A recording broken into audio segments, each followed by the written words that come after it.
Hey squirrels, welcome to ADHD, where ADHD isn't some clinical diagnosis, it's just life.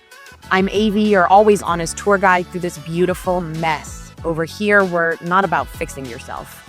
We're about figuring out how to actually enjoy your life as you are. So grab a snack and let's go.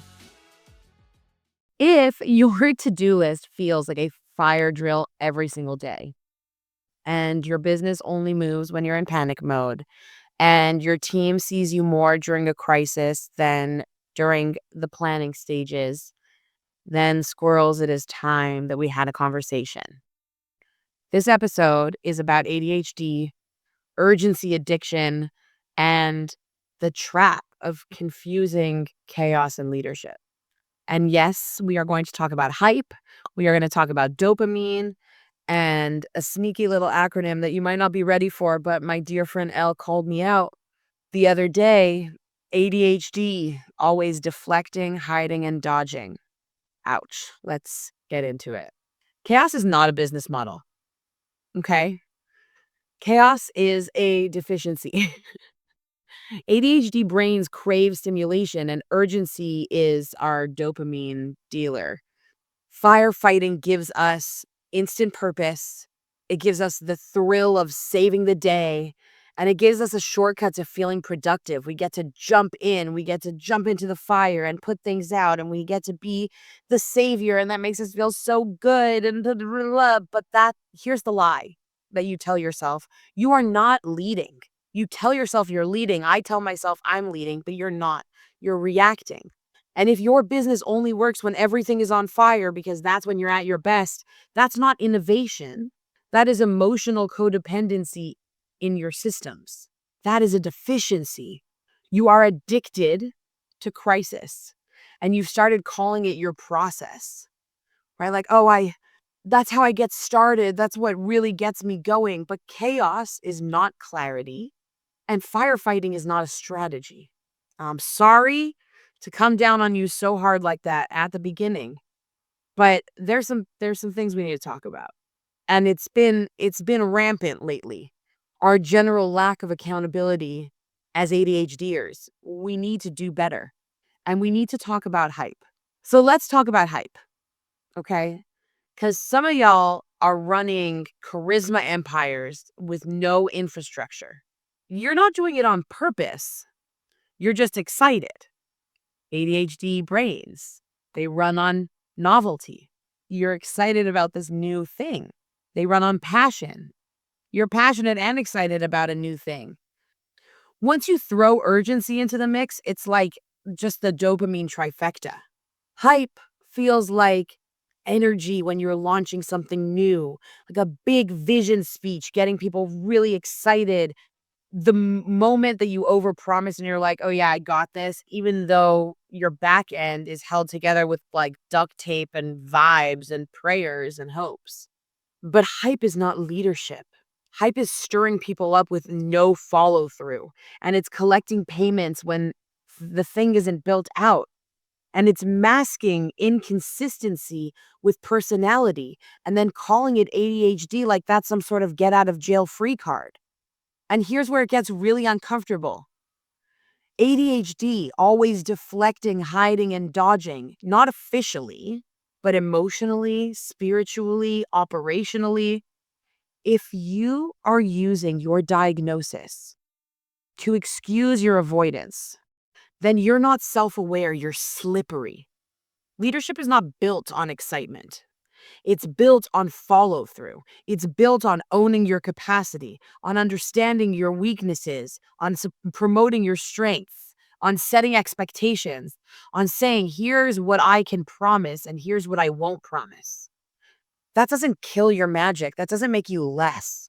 That protects your magic. So what are the signs that you might be in this kind of chaos trap?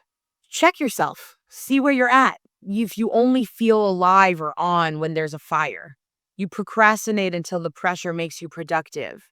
You use your personality to patch broken processes, right? You rely on your good charm and on your connections and on the fact that people really like you. You delegate retroactively, not strategically, like, oh, this thing fell between the cracks. Let's go back and figure out who should be doing it. And you're constantly catching up, but you're never catching a breath. The worst part of it is that you're praising yourself for saving the day, but you are the one who set the fire. You're literally an arsonist who's also a firefighter. They call that a savior complex, I'm pretty sure, if I've watched enough Criminal Minds. You're not the hero. You're the hazard. But only if you stay in this loop, in this trap that you're caught in. What does real ADHD leadership look like? I'm going to give you five ways to transform your ADHD leadership. The first is CEO hour. Okay, 1 hour a week. You zoom out and review your priorities so you can get ahead of fires. Don't trust your memory, trust your calendar.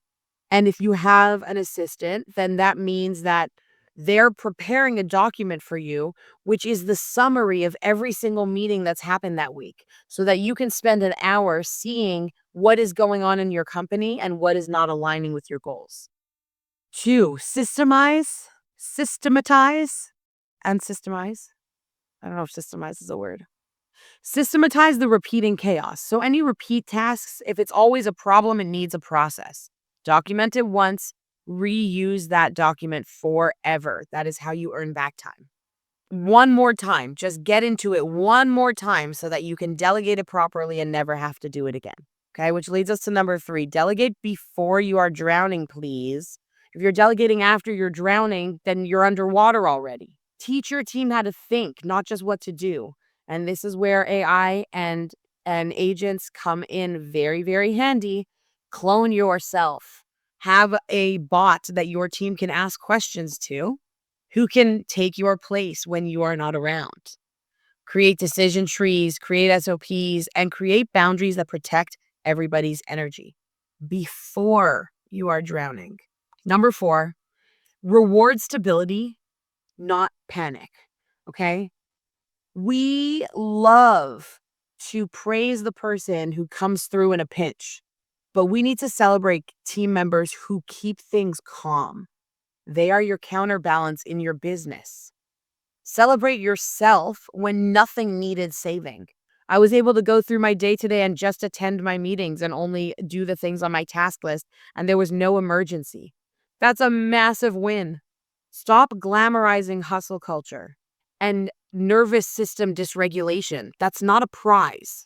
That's bad. And number 5, let your team and the people around you hold you accountable. You need to tell your team, you need to give them permission. If I start spiraling, remind me of the plan. Wave the red flag. Hey, we're going the wrong direction. That is not weakness, that is leadership. Allow people to call you out. You are not flaky and you are not dramatic. You are a visionary who has been managing chaos like it's your own personal brand. But that has to end today, because chaos is not a leadership style. It's a survival response, and it comes from trauma. You didn't build your business to survive it. You built it so you can lead it. So squirrels, the next level of your business, it's not louder and it's not faster. It is cleaner. It's more intentional. It's less about hype and it's more about honor. It's about delivering on the thing that you know to deliver on really, really, really well. And the next time that you feel the urge to throw yourself into the fire, please ask yourself, is this integrity or am I trying to get a dopamine fix? You've got this, but only if you build systems and relationships that got you back. Don't leave yourself alone out here without support. I believe in you, squirrels, and I will see you next time. Bye.